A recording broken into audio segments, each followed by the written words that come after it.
Balurghat trekkers and mountaineers অর্গানাইজেশনের পক্ষ থেকে summer nature and adventure camp.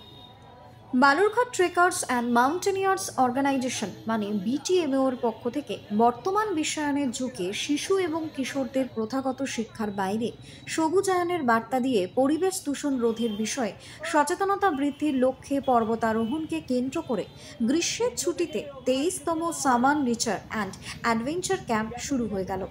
24শে মে শনিবার রাতে বালুরঘাটের স্টেট বাসস্ট্যান্ডের গান্ধী মূর্তি সংলগ্ন এলাকা থেকে এই ক্যাম্পের যাত্রা শুরু হয়।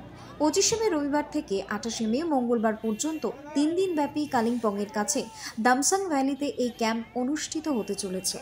এই ক্যাম্পে 21 জন প্রশিক্ষণার্থী, 9 জন পর্যবেক্ষক এবং 13 জন সংগঠক অংশগ্রহণ করেছে।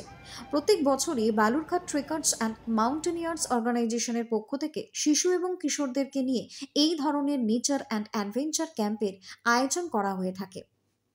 গোটা বিষয়টি সম্পর্কে Balurghat trekkers and mountaineers organisation মানে BTMOর সভাপতি শুভেন্দু কুমার মাহাতো কি জানালেন, শুনবো বিস্তারিত।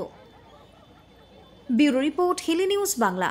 হচ্ছে যে বর্তমান যে প্রথাগত শিক্ষা ব্যবস্থা, সেই শিক্ষা ব্যবস্থার বাইরে আমরা প্রকৃতির মাঝে বাচ্চাদেরকে নিয়ে গিয়ে সেখানে প্রকৃতির যে বিষয়গুলো আছে, গাছপালা, পাখি, বিভিন্ন পশু পাখির ডাক ইত্যাদি চেনা এবং এগুলোকে কীভাবে রক্ষণাবেক্ষণ করা যায়, এদের রক্ষণাবেক্ষণ করলে কি হবে, এরা যদি প্রকৃতি থেকে হারিয়ে যায় তাহলে কি হবে, তার এফেক্টটা কী হবে, সেইটা আমরা ওদেরকে একটা সচেতনতা করার জন্য চেষ্টা করে যাই।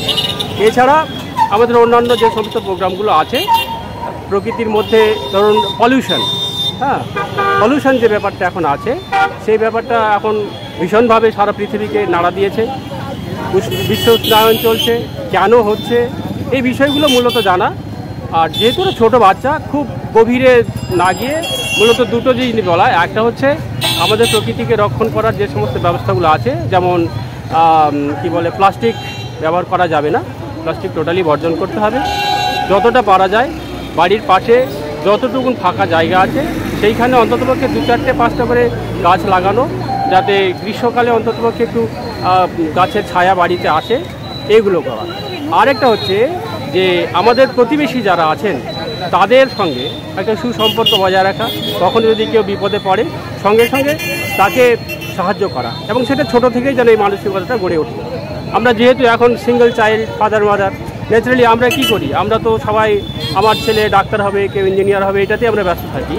কিন্তু আমরা এইটা থেকে বের হয়ে ওদেরকে বলার চেষ্টা করি যে ডাক্তার, ইঞ্জিনিয়ার, মাস্টার সবই হবে, কিন্তু যদি প্রকৃতিটাই না থাকে, যদি বিশ্বের এই উন্নয়ন চলতে থাকে, যদি বৃষ্টি কমে যায়, যদি প্রচুর বৃষ্টি হয়, যদি ভূমিকম্প হয়, তাহলে আমরা কোথায় যাব?